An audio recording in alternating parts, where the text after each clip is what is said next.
चलिए, बहुत बहुत स्वागत है आप लोगों का। आज मैं बताता हूँ यूपीएससी एग्जाम में जो पार्ट होता है प्रीलिम्स को भरने का, प्रीलिम्स एग्जाम को भरने का, उसके लिए आपको क्या चाहिए। हर स्टूडेंट के पास क्या होना चाहिए, वो स्टूडेंट कोई भी हो। जानकारी के लिए बता दूं कि यदि आप पहले से आईएएस या आईआरएस या आईएफएस में है तो बिना रिजाइन किए प्रीलिम्स एग्जाम का फॉर्म नहीं भर सकते। आप सोच रहे हैं यदि मैं इसमें होता तो मैं फॉर्म भरता ही क्यों। कुछ लोग हैं जिनको संतुष्टि नहीं मिलती, वो चाहते हैं कि मैं भरूं पर बिना रिजाइन के भर नहीं सकते। अगर आप इन तीनों पोस्ट में पहले से हैं तो स्टूडेंट के पास क्या होना चाहिए। जैसे ही आप जाते हैं, यूपीएससी प्रीलिम्स का फॉर्म आता है तो लगभग फरवरी में आता है और उसकी लास्ट डेट मार्च तक रहती है, कुछ मार्च तक। उसके बाद उसका एग्जाम होता है बाद में। तो जैसे ही आप जाते हैं साइबर कैफे वाले के पास या अपने खुद भरते हैं तो वो कितने रुपए लेता है, 70 रुपए लेता होगा भरने के, या मेरे ख्याल से 50 रुपए लेता होगा आपके। 70 रुपए या 50 रुपए लेगा, आपका यूपीएससी का फॉर्म भर देगा। तो वो क्या मांगेगा आपसे कि हाँ आपके पास क्या होना चाहिए। सबसे पहले वो कहेगा, आपकी बेसिक इंफॉर्मेशन पूछेगा कि बेसिक इंफॉर्मेशन में आपका नाम क्या है, पेरेंट्स नेम क्या है, माता पिता का नाम क्या है, मदर और फादर का नाम क्या है, कहाँ के रहने वाले हैं। उसके बाद डिग्री में या ग्रेजुएशन में आपके कौन से विषय थे, किस विषय से आपने ग्रेजुएशन किया है, आपका कौथा अटेम्प्ट है, आप कितनी बार यूपीएससी एग्जाम दे रहे हैं, उसके अटेम्प्ट के बारे में भी आपसे पूछेगा वो जहाँ भरवाने जाएंगे। उसके बाद मेरे ख्याल से आप अगर आप आरक्षण की सहित है, रिजर्वेशन के सहित है, या पर्सन विथ मार्क डिसेबिलिटी या ईडब्ल्यूएस में आरक्षण की सहित है, उसकी भी जानकारी यदि आपके पास सर्टिफिकेट है तो क्या प्रीलिम्स एग्जाम के देने के पहले डेट का है। ग्रेजुएशन में ग्रेजुएशन की मार्कशीट नहीं लगती, पर हाँ किस विषय से आपने ग्रेजुएशन किया है, पढ़ाई की है, वो मांगते हैं। उसके बाद अब दूसरा है कि डॉक्यूमेंट कौन कौन से लगेंगे। सबसे पहले एक आपका सुंदर सा फोटो स्टाइलिश वाला ना हो, हीरो हीरोइन जैसा खड़ा होके देख रहे हैं इधर फोटो खिंचवाया ऐसे, वो ना हो। सिंपल फोटो हो जिसमें आपको आसानी से पहचाना जा सके, और फोटो आईडी हो। फोटो आईडी की जो साइज हो वह 20 KB से 300 KB के बीच हो। अगर इससे छोटा रहेगा, 20 KB से छोटा, तभी यूपीएससी एग्जाम का फॉर्म जो इसको एक्सपेक्ट नहीं करेगा। अगर 300 KB से बड़ा भी रहेगा तब भी उसको एक्सपेक्ट नहीं करेगा। तो साइबर कैफे का काम है, आप फोटो ले जाके देंगे, फोटो आईडी देंगे, वो अपलोड कर देगा। फोटो आईडी में आपके पास आधार कार्ड हो।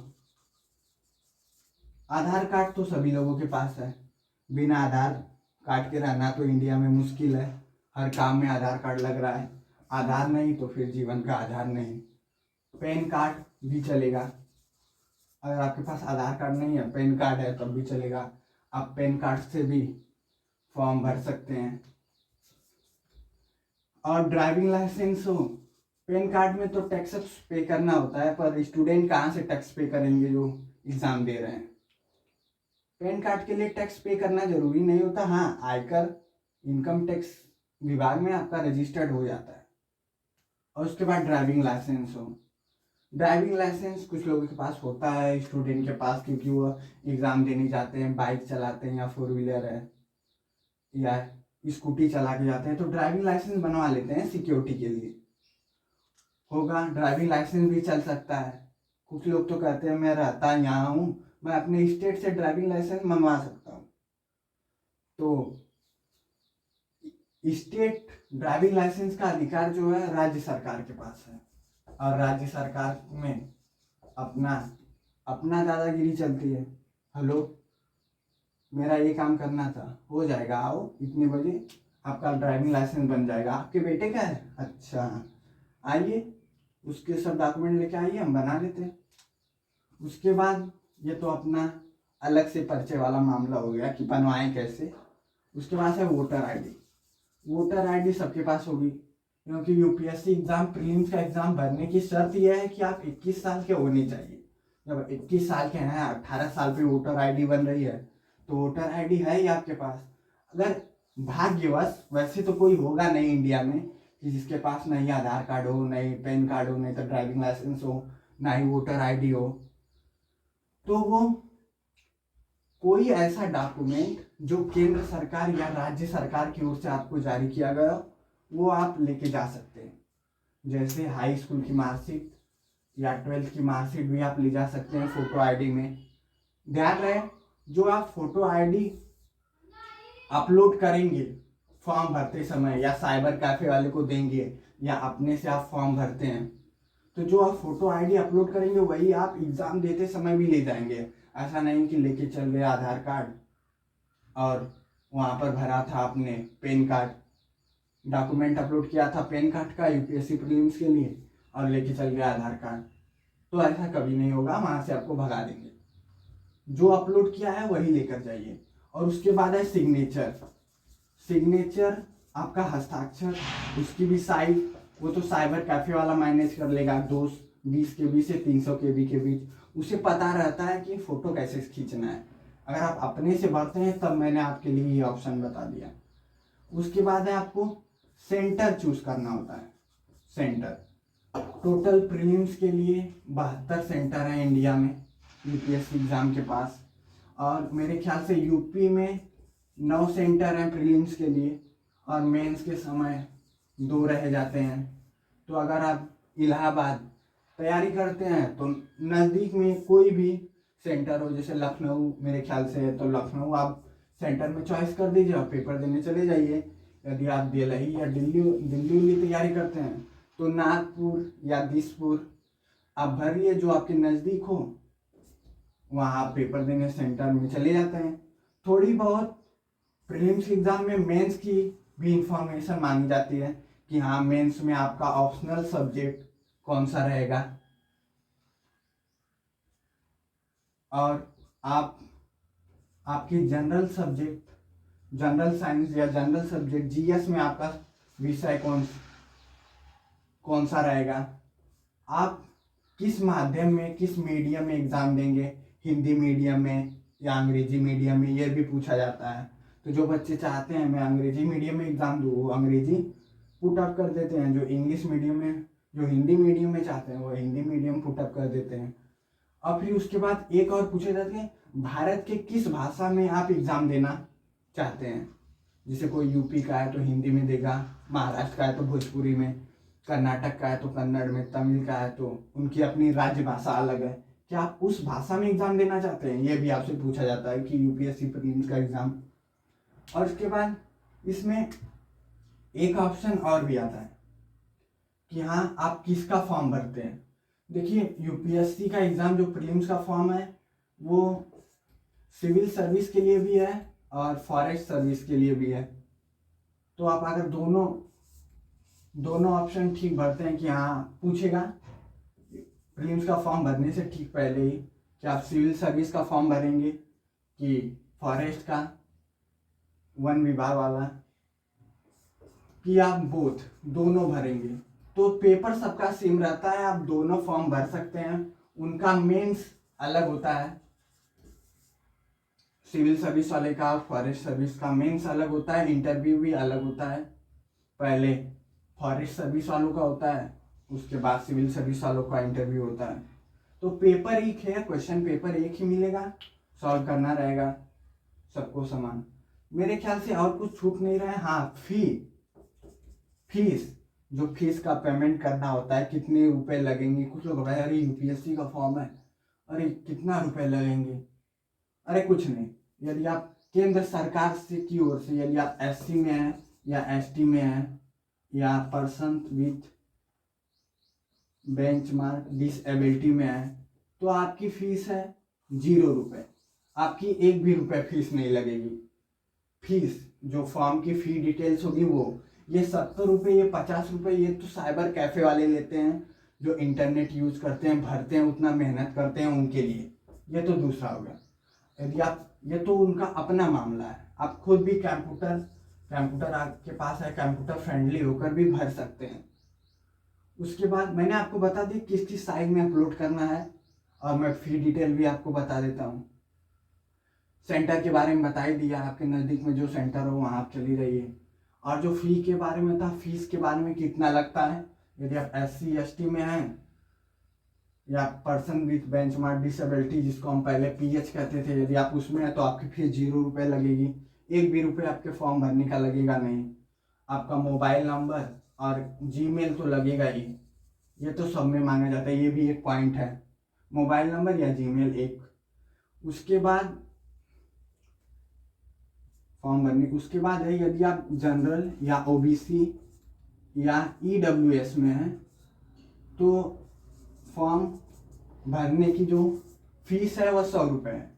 जनरल मतलब यदि आप जनरल में या OBC में या EWS में आते, EWS में जो इकोनॉमिकली कमज़ोर है, जो आर्थिक रूप से आरक्षण ले रहे हैं, जो पैसे के मामले में कमज़ोर हैं, उनकी फीस 100 रुपये है। इसमें मज़े की बात यह है कि जो आरक्षण ले रहे हैं आर्थिक वजहों से, उनकी फीस ले रखी है इन्होंने। हालांकि इसके नियम धीरे धीरे बन रहे हैं पर अभी बने नहीं है। और जो पर्सन विद बेंचमार्क डिसेबिलिटी में है, जो सुन नहीं सकते, जो देख नहीं सकते हैं, उनकी फीस कम है यूपीएससी एग्ज़ाम के फॉर्म में।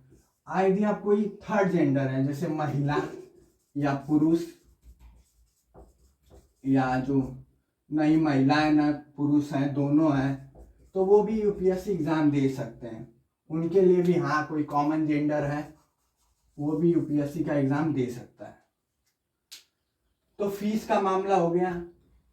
और साइबर कैफे वाले लेंगे आपसे पैसे, आपको इतनी जानकारी ध्यान रखनी होगी कि हाँ, आप अपने साथ लेके जाएंगे या इतना पहले से इंतजाम कर लेंगे जब आप साइबर कैफे वाले के पास जाएंगे। तो यदि आप कंप्यूटर फ्रेंडली होके बढ़ना चाहते हैं तो बात रहेगी फ़ी कैसे पेमेंट करेंगे। ये सारे के सारे यूपीएससी के फॉर्म ऑनलाइन भरे जाते हैं। आप साइट पे जाएंगे, यूपीएससी की साइट पे जाएंगे, फॉर्म पे भरेंगे।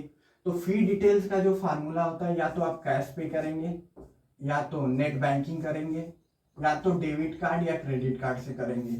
कैश पे करेंगे तो SBI को अधिकार है, नेट बैंकिंग करेंगे तो 24 घंटे का टाइम होता है, इसके भी पास भी SBI का अधिकार है।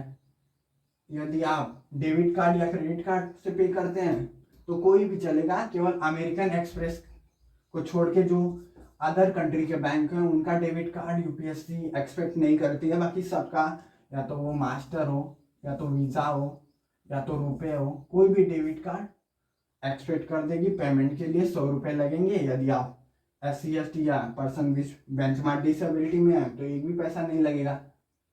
और जो कैश पे करने की बात है, जो जैसे फॉर्म भरेंगे कैश पे, आपको कुछ ID मिलेगी। कैश भाई कैसे देंगे यूपीएससी को, क्या मोबाइल में या कंप्यूटर में थोड़ी डालेंगे, अगर आप खुद भर रहे हैं तो कैश पे करेंगे तो पेन स्लिप एक निकलेगी कि हाँ आपकी ID ये है। पेन स्लिप लेके जाना होता है बैंक में, SBI बैंक में आप जाएंगे, वो उसको 100 रुपये देंगे, वो आपको यूपीएससी को बता देगा कि हाँ इस ID से इस लड़के का पैसा हमारे यहाँ जमा हो गया, तो आपका फॉर्म कंप्लीट माना जाएगा। नेट बैंकिंग का भी अधिकार SBI को ही है। डेबिट कार्ड क्रेडिट कार्ड में जो साइबर कैफे वाले होते हैं, वह यदि आप उनको 100 रुपये देते हैं तो अपने डेबिट कार्ड से आपका पेमेंट कर देते हैं। आप उनको 100 रुपये दीजिए, वो अपने डेबिट कार्ड से आपका पेमेंट कर देंगे। तो बेहतर यही है कि आप अगर अपने से भर रहे हैं या साइबर कैफे वाले के बाद से भरवा रहे हैं, या जो ऑनलाइन फॉर्म भरते हैं वहाँ से भरवा रहे हैं किसी दुकान से, तो बेहतर है कि आप डेबिट कार्ड से या क्रेडिट कार्ड से पेमेंट कीजिए। क्योंकि नेट बैंकिंग का कोई भरोसा है, ठीक है, वैसे 24 आवर चलता है। और कैश का व्यवस्था क्या है कि जिस दिन आपकी पेन स्लिप निकली, आपने 10 बजे फॉर्म भरा, उसके बाद आज भी बैंक नहीं जा सकते, उसके कल जा सकते हैं, एक दिन बाद भी नहीं जा सकते, सिर्फ कल जा सकते हैं कि हाँ आपका पैसा जमा करने वो 100 रुपये बैंक में। सबसे सही है कि आप डेबिट कार्ड से या क्रेडिट कार्ड से पेमेंट कीजिए, नहीं तो पेमेंट का छोड़ो, नहीं तो आप साइबर कैफे वाले के पास जाएंगे, पैसे देंगे, वह अपने डेबिट कार्ड से पेमेंट कर देगा, आपका हो जाएगा काम। बस ये सारी जानकारी आपको ले जानी पड़ती है, मेरे ख्याल से और कुछ नहीं छूटा है। सब पेमेंट हो गया, फॉर्म ओके हो गया। तो आप कुछ नियम है कि आप यूपीएससी का प्रीलिम्स का फॉर्म भर के कुछ अपडेट है कि आप उसका फॉर्म वापस भी ले सकते हैं, मतलब फॉर्म विड्रॉ भी कर सकते हैं, फॉर्म विड्रॉल भी कर सकते हैं। तो यार ये क्या कौन सा नया तरीका आ गया कि हम अपना फॉर्म वापस ले सकते हैं। तो असल क्या है ना, वो यूपीएससी ने अपने फायदे के लिए निकाला है, क्योंकि 10 लाख लोग फॉर्म भरते हैं और देने उतना जाते नहीं, तो कुछ डेट 5-6 दिन का टाइम देते हैं फॉर्म भरने के आखिरी दिन बाद। इतना दिन पहले आप अपना फॉर्म कैंसिल करवा सकते हैं या मतलब ले सकते हैं वापस। यूपीएससी का फॉर्म जो आपने भरा है उसको कैंसिल कर सकते हैं या ले सकते हैं वापस, क्योंकि 10 लाख लोगों को बैठाना, अरेंज करना है यूपीएससी को, ज़्यादा वो लोड पड़ता है। तो वो सोचते इसी बहाने अगर कुछ कम हो जाए, 100-150 या 1-8 लाख, तब भी सही है। सीट की व्यवस्था, अरेंजमेंट की व्यवस्था कम करनी होगी, तो उसके लिए सिंपल सी आप उस रजिस्ट्रेशन आईडी से, जो आईडी होगी रजिस्ट्रेशन, वो साइट पे जाएंगे, आप अपना जीमेल या ओटीपी साथ रखे रहेंगे या फ़ोन नंबर, उस पर ओटीपी जाएगा, एक जीमेल पे भी एक फ़ोन नंबर पे भी। वो ओटीपी आप डालेंगे, आप जैसे कहेंगे मेरा फॉर्म कैंसिल कर दो, कैंसिल करना है, वो कैंसिल कर देगा। और एक बार अगर कैंसिल कर दिया आपने, फिर आप ये नहीं कर सके नहीं नहीं मैं तो चेक कर रहा था कैंसिल हो रहा है कि नहीं। एक बार कैंसिल हो गया तो फिर हो गया। वैसे आप कैंसिल कराने जाएंगे साइबर कैफे के पास, तब भी वो 70 रुपये लेगा। तो कोई बच्चों को खास फायदा दिख नहीं रहा है कि हाँ वो फॉर्म कैंसिल कराएं भर के। यूपीएससी प्रीलिम्स का अटेम्प्ट भी नहीं काउंट होता है। अभी फिलहाल कुछ नहीं है कि फॉर्म भरते हैं तो अटेम्प्ट काउंट होता है, नहीं काउंट होता। आप सिग्नेचर कर देते हैं, बैठ जाते हैं तो काउंट होता है। धन्यवाद।